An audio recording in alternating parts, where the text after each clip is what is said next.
फिर टूट गई नींद। वो इब्लीस को तुम रात में ऑन करके बगल में रखते हो, फोन। जैसे तुम यहां करवट पलट रहे हो, ऐसे कोई वहां अंटार्कटिका में पलट रहा है, उसने तुमको फोन कर दिया, सो गए। लो,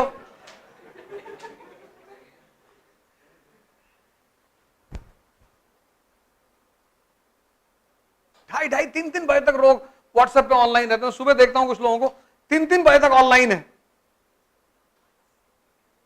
नींद ही नहीं आ रही। खड़े हो जाओ, वही बिस्तर के बगल में खड़े रहो, कहते जब आएगी तो बताना, और हाथ उठा के खड़े रहो। पंखा बंद कर दो, गर्मी लगने लगेगी, मच्छर काटने लगेंगे, पंखा बंद कर दो। ठीक है ना आए, कहते तुझे नींद तो वैसे भी नहीं आ रही, पंखा बंद कर दो, कंबल ओढ़ लो गर्मी में कि वह नींद नहीं आ रही। तुम देखो कैसे नींद आती है।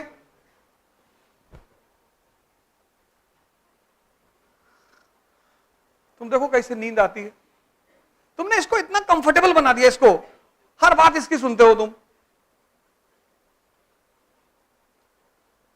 ये तुमसे मजा लेता है।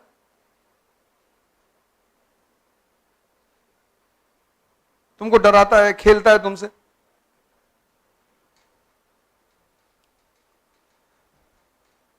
खड़े रहो कि ना आए नींद।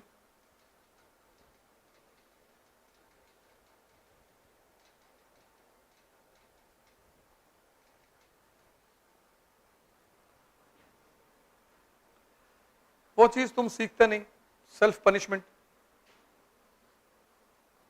तो जो खुद को पनिश नहीं करते उनको दुनिया पनिश करती है। पनिश तो कोई ना कोई करेगा, या तो तुम अपने आप को कर लो और या तुमको दुनिया करेगी। अब रामचंद्र जी राजा हैं, भगवान है, अपने बच्चों को आश्रम में रख रहे हैं क्योंकि पता है स्ट्रगल कराओ इनसे, घर में रहेंगे उठेंगे ही नहीं। नो पापा, इट्स वेरी पेनफुल पापा, is school not going. And रात में 12 बजे तक टीवी देख रहे।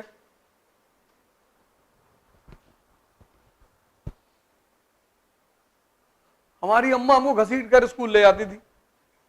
आजकल की माँ को मैं देखता नहीं किसी को घसीटते हुए, गोद में लिए, रो रहा, उसको रोटी भी खिला रही है। नो बाबा, नो बाबा, बाबा काहे सुनेंगे, बाबा को समझ ही नहीं आ रहा क्या हो रहा। हमारी अम्मा तो 3-4 बार बोलती थी उठ जा, 6 बज रहे हैं, और रिक्शा छूट गया तो समझ लेना। इतना कह के वो अपना नाश्ता बनाने चली जाती और ठीक 6:15 पर एंटर करती थी। बड़ा धड़ाक खड़ा हो गया तुरंत। रोते रोते जो है ब्रश उठाए, पेस्ट की जगह नूरामेंट लगा लिए, और जब मुंह में लगा पता चला तो नूरामेंट है। आधी नींद में रहता था आदमी ना। अब वो पेस्ट की ट्यूब उठाया, वो फेविकॉल उठा ली, फेविकॉल उठा ली, आंख खुली देखे फेविकॉल लगाए हुए, दांत ही जाम होगा, खुल ही नहीं रहे।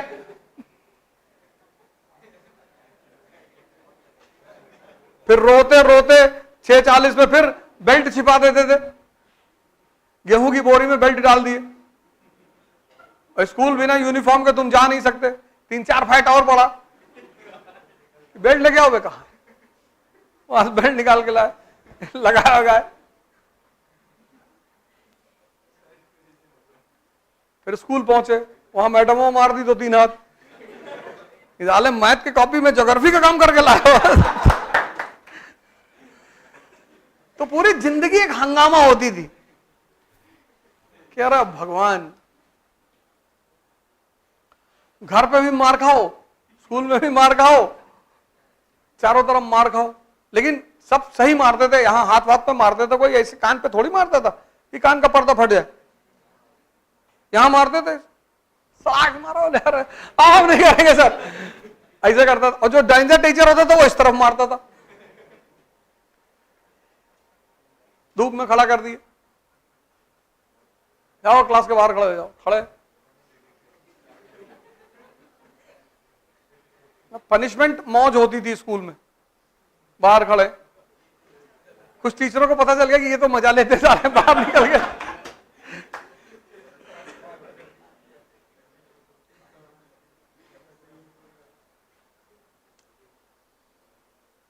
हम बाहर खड़े थे, हमारा एक जूनियर दूसरी क्लास का बाहर खड़ा था, मैंने खूब टीचर को गाली दिया, तो हंस रहा था। जब वो हंस रहा था तो टीचर निकल आई बाहर, उसने उससे पूछा व्हाई यू आर लाफिंग, वो 2-3 हाथ मारा। अब वो बेचारा छोटा सा बच्चा, उसने बता दिया कि मैडम अब्यूजिंग। और मैं उसको समझा रहा था कि भाई अंदर जाकर, सस्पेंड हो गया 3 दिन के लिए। बस एक ही कॉन्फिडेंस रहता था कि हमारे अब्बा न मारेंगे हमको, बाकी चाहे जो हो जाए। हमसे कहते तुम टेंशन बिल्कुल मत लिया करो, किसी टीचर को पढ़ाकर कोई आज तक राजा नहीं बना, मस्त रहा करो तुम। वही मैंने कहा ना कि वो जो 19 नंबर की 29 नंबर की बात नहीं थी, वो हिम्मत की बात थी। उस टीचर को दिखाई नहीं पड़ रहा था कि कितनी डेयरनेस की बात है नंबर बढ़ा लेना अपने से, और वो उस डेयरनेस को मारना चाहती थी। क्यों? ईमानदारी पैदा कराएंगे। अब भाड़ में गई तुम्हारी ईमानदारी। हिम्मत चाहिए बेईमानी करने के लिए, सच बोलने के लिए कौन सी हिम्मत, और वो पैदा हो रही उसके अंदर, और तुम उसे दबा रहे हो। 29 तो वो मैं देख रहा था कि उसके अंदर क्या चीज पैदा हो रही है। हर बच्चे की मजाल है नंबर बढ़ा दे, उसकी रूह कांप जाएगी अंदर से कि अरे भगवान बीटिंग। और क्या डेयरनेस का काम किया उसने, बढ़ा दिया। और उस डेयरनेस को मारना, मेरी श्रीमती से मैंने कहा इसको मारना मत, क्योंकि तुम समझ नहीं रहे हो कि क्या हो रहा है। यही हिम्मत अगर ये सही जगह लगा देगी, और अगर गलत जगह भी लगाएगी तो कुछ तो करेगी। लेकिन बिना हिम्मत का मरा हुआ आदमी, मैं क्लास में देखता हूं बैठे हैं, कुछ पूछ ही नहीं रहे, वो बैठे हैं। जिंदा हो, मर गए। यहां तो 150 लोग हैं, दिल्ली में 500 लोग, 800 लोग क्लास में बैठे हुए हैं। अरे कुछ तो बोलो, बोलना ही नहीं। और ये किस चीज का असर है? तुम्हारी हिम्मत जब उभरी तो दबा दिया गया, तुम मारे गए बोलने पे, स्कूल में, घर पे, तुम्हारे बोलने की क्षमता ही खत्म हो गई। अब तुमसे कह रहे हैं व्यक्तित्व पैदा करो। अगर बचपन में मार डाले, आप कहां से पैदा करें? जब पैदा करना था तब तो तुम दबा दिए।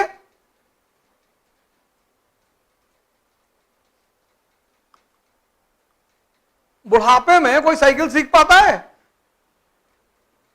सब कुछ सीखने की उम्र बचपना ही है, क्योंकि रिस्क लेने की क्षमता बहुत हाई है ना। सारी खुराफात बचपन में, नदी में कूदवा लो, कुएं में कूदवा, वो तो कूदने के बाद पता चलता था कि फंस गए। अब तुमसे कोई कुएं में कूदवा ले। हमारे चाचा के लड़के थे, कुएं में कूदो तो नीचे पाताल रास्ता जाता है। हमने कहा अच्छा, बोले कूदो, वो कूद गए। अच्छा कूद गए तो तब उन्होंने कहा, वो भी कूदे, बचाया उन्होंने, लेकिन वो जो कुएं में कूदने का भय था वो खत्म हो गया। तुमको किसी कांड को करने में पहली बार भय होता है। छिपकली की पूंछ पकड़ ली तो पहली बार भय है, एक बार पकड़ ली तब तो 2 छिपकली पकड़ के लड़ा रहे हो, फिर ऐसे मारो, फिर ऐसे कर रहे हो, फिर वो तुम्हारे लिए खेल हो गया। नहीं भाई, जो तुमसे भाग रही है तुम उससे काहे भाग रहे हो? तुम एक बात सोच के देखो, कोई चीज तुमसे भाग रही है और तुम उसको देख के भाग रहे हो।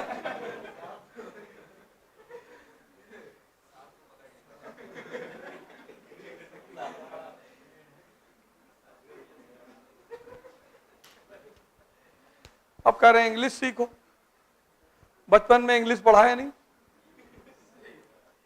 अब इंटर के बाद सारों तरफ देखो इंग्लिश स्पीकिंग कोचिंग है, काऊ बफेलो गोट पढ़ा रहे। बैटल ऑफ प्लासी, 2 बातें पढ़नी,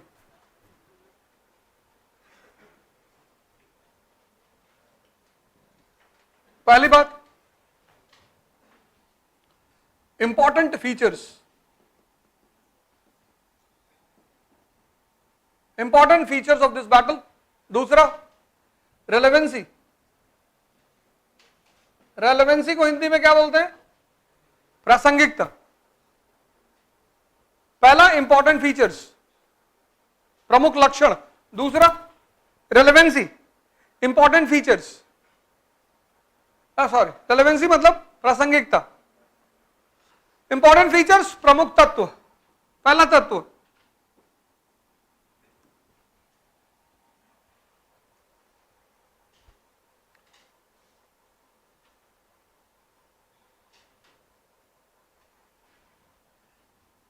बिट्रायल, विश्वासघात। क्यों? क्योंकि दो कमांडरों को छोड़कर बाकी सारी कमांडर किसकी तरफ? कंपनी की तरफ। बिट्रायल, पहला फीचर बिट्रायल, युद्ध नहीं है, विश्वासघात है, धोखा है। क्योंकि दो कमांडर, कौन दो? मीर मदन और मीर मोहन, दो कमांडरों को छोड़कर बाकी सारे कमांडर कंपनी की तरफ। दूसरा,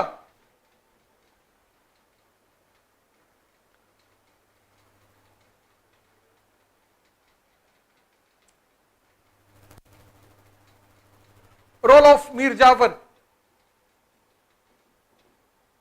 मीर जाफर की भूमिका, सबसे बड़ा खेल इसी ने खेला, jackal of Mir Jafar. Role of Mir Jafar, इसी ने नवाब को भगाया युद्ध के मैदान से कि सरकार आपकी जान खतरे में है, आप